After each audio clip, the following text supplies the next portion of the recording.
Let's turn to former Republican presidential candidate Carly Fiorina, who announced in June she will be casting her vote for president for Joe Biden.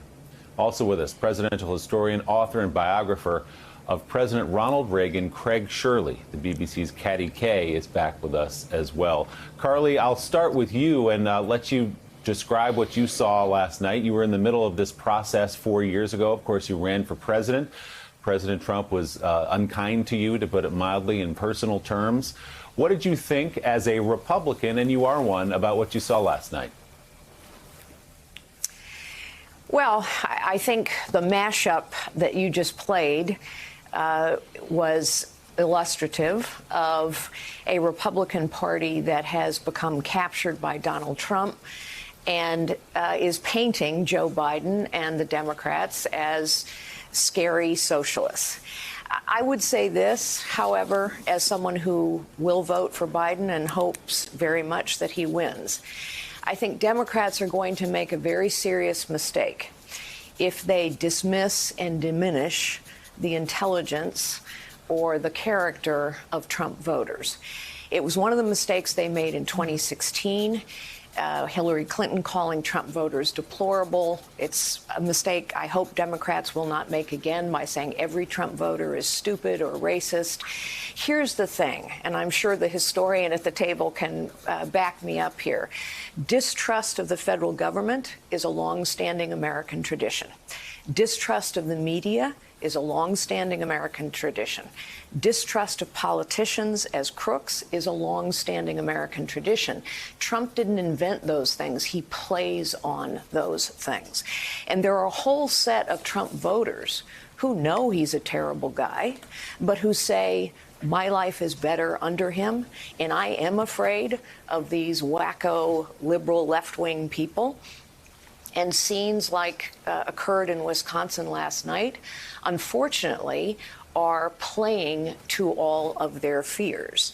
So I think the Democrats are going to have to put up an economic argument. Mike Pence said it right. I mean, the most substantive argument that was made last night was Mike Pence saying the economy is at stake.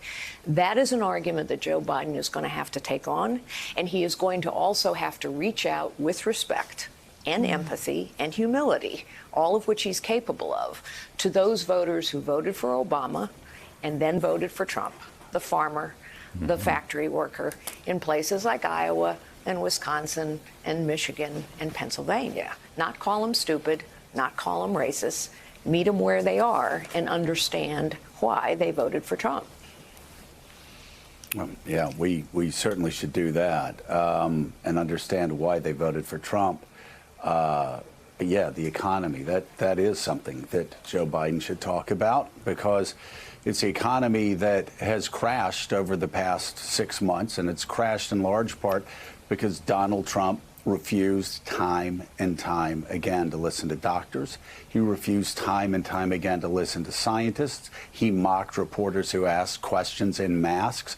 We were saying repeatedly in March, as were doctors and scientists and other people, that this president had to treat this as a medical crisis that leads to an economic crisis that for him would lead to a political crisis.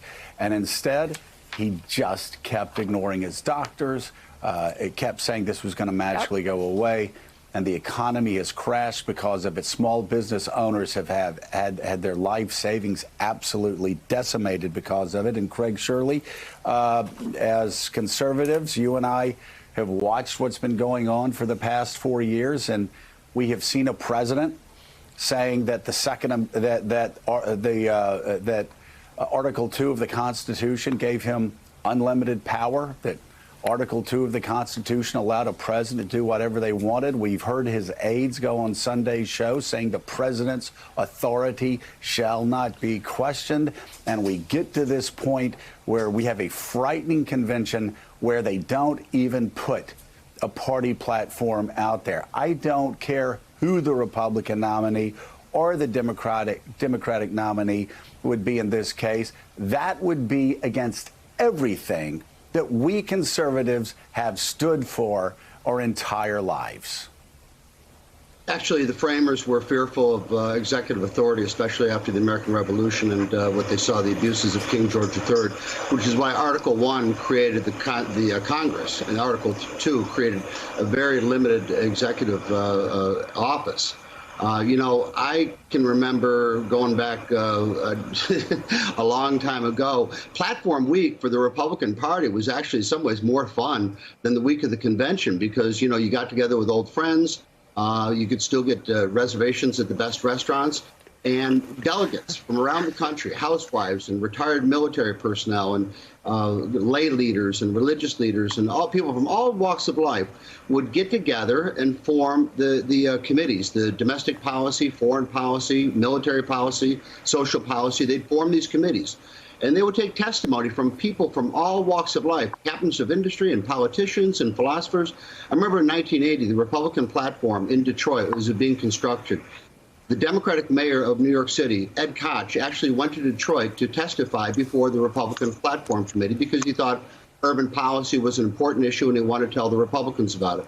Henry Kissinger, the former Secretary of State, also testified before the Republican Platform Committee. But as you know, as I know, and most people know, is that these platforms become the basis for what a Republican Party stands for. Reagan said, he said of the platform in '76, it was a banner of bold, unmistakable colors, no pale pastels that will give solutions to the real problems that are facing people. He put his trust in ideas and principles and ideas and not in himself, and he said that many, many times. At the 1980 convention, he said to the delegates there, he said, "Don't trust me, trust yourself," which is the essence of American conservatism. And it worries me that the party, because, Donald Trump is going to leave office sooner or later. He's either going to leave next January or in 4 years. And if the party is without a platform, the party is without principles, then what does it stand for? Thanks for checking out MSNBC on YouTube, and make sure you subscribe to stay up to date on the day's biggest stories. And you can click on any of the videos around us to watch more from Morning Joe and MSNBC. Thanks so much for watching.